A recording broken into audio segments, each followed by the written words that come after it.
ఈరోజు నెల్లూరు జిల్లాలో మహానాడు. దేనికి మహానాడు? పాప రామారావుకు సంబంధించి రామారావు పెట్టినటువంటిది మహానాడు. రామారావుకు గుణపంతో పొడిచినటువంటి మీరు ఈరోజు మరలా మహానాడు పేరుతో పెట్టి ఆ నెల్లూరు జిల్లాలో మహానాడు పెట్టి మీరు 4 మహానాడులు పెట్టండి, వరుసగా పెట్టుకోండి. నెల్లూరు జిల్లాలో మీరు ఈరోజు చెప్తున్నా, మీకు నేను ఛాలెంజ్ విసురుతున్నా, జోష్యం చెప్తున్నా, 10కి 10 సీట్లు వైఎస్ఆర్ కాంగ్రెస్ పార్టీ ఖాతాలో ఏ రోజు ఎన్నికలు జరిగినా మీరు ఎన్ని మహానాడు పెట్టుకున్నా, మీరే మహానాడు పెట్టుకోండి, ఇంకొక నాడు పెట్టుకోండి, ఏదైనా పెట్టుకోండి. నెల్లూరు జిల్లాకు సంబంధించి వైఎస్ఆర్ కాంగ్రెస్ పార్టీకి ఈరోజు పట్టణ కోటలాగా తయారైంది.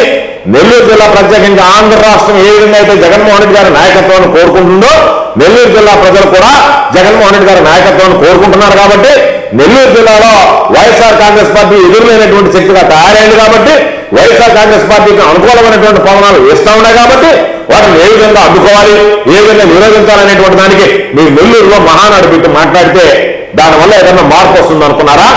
మీ ముఖాన్ని చూసి చీకొడతారు జనం. ఏ నోటుతో వచ్చి మాట్లాడారు సూపర్ 6 అని చెప్పి సూపర్ హిట్ అని మాట్లాడారు. మీ నోట్లో చూసి మిమ్మల్ని చూసి మిమ్మల్ని ముఖం మీద కొడతారు మిమ్మల్ని, మీరా మాట్లాడడానికి అని చెప్పి. కాబట్టి మీరు ఎక్కడికి వెళ్ళి మాట్లాడినా, ఎక్కడ సభ పెట్టినా మరింత వ్యతిరేకత మీకు వస్తుంది. కారణం ఏంటంటే చెప్పినటువంటి అమలు చేయకుండా దోపిడీ చేస్తున్నటువంటి మిమ్మల్ని చూసి ప్రజలు చీకొట్టేటువంటి పరిస్థితి ఏర్పడింది. కాబట్టి ఈరోజు అదే విధంగా ఉంటుందనేటువంటి విషయాన్ని సందర్భంగా తెలియజేస్తూ ఇప్పటికైనా మీరు దయచేసి మర్చిపోండి మిగతా విషయాలు. మీరు చెప్పినంత మాత్రాన్ని మమ్మల్ని మా ఎవరు గుర్తుపెట్టుకోరు. జగన్మోహన్ రెడ్డి గారి పరిపాలన ఏ విధంగా ఉంది, హత్యా రాజకీయాలకు ఎవరు పేటెంట్, ఎవరు హత్యా రాజకీయాన్ని ప్రోత్సహించారు, ఎక్కడ వంగవేటి రంగా గారి దగ్గర నుంచి వెంకట దశరథరామ్ దగ్గర నుంచి ఎంతమందిని మీరు పొట్టలు పెట్టుకున్నారు చంద్రబాబు నాయుడు అనేటువంటి ప్రజలందరికీ తెలిసినటువంటి విషయం.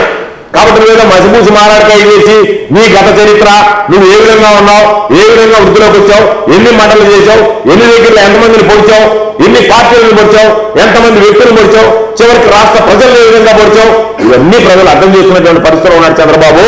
కాబట్టి గొడ్డలి పార్టీ మాది కాదు నాయన, గుణపం పార్టీ మీదే అనేటువంటి విషయాన్ని మీరు గుర్తుంచుకుంటే మంచిది అని చెప్పి సందర్భంగా తెలియజేస్తూ ప్రజలందరూ కూడా గుర్తుంచుకోవాల్సింది అమరావతి పేరుతో చంద్రబాబు నాయుడు కొడుకు చేస్తున్నటువంటి దోపిడీ, వేల కోట్ల రూపాయల ప్రజలకు సంబంధించి కనీస మౌలిక సదుపాయాలు, కనీస వసతి సదుపాయాలు కల్పించకుండా అమరావతి పేరుతో అమరావతి నిర్మాణం కన్నా మీ సొంత సామ్రాజ్యాన్ని, ఈరోజు ఆర్థిక సామ్రాజ్యాన్ని నిర్మించుకోవాలనేటువంటి ఒక దుర్మార్గమైనటువంటి ఆలోచనతో ప్రజల సొమ్ముని దొంగతనంగా తరలిస్తూ గుణపాలతో ప్రజల నోరు కొట్టేటువంటి మీకు తగినటువంటి బుద్ధి చెప్పడానికి ఆంధ్ర రాష్ట్ర ప్రజలు సిద్ధంగా ఉంటారని చెప్పి ఈ సందర్భంగా మనవి చేస్తూ ఇప్పటికైనా మీరు ఆ పార్టీ సింబల్ని, మీ పార్టీని గుణపం పార్టీ అని చెప్పి పెట్టుకుంటే మంచిదని చెప్పి ఈ సందర్భంగా నేను మీకు ఏదో చెప్తాను.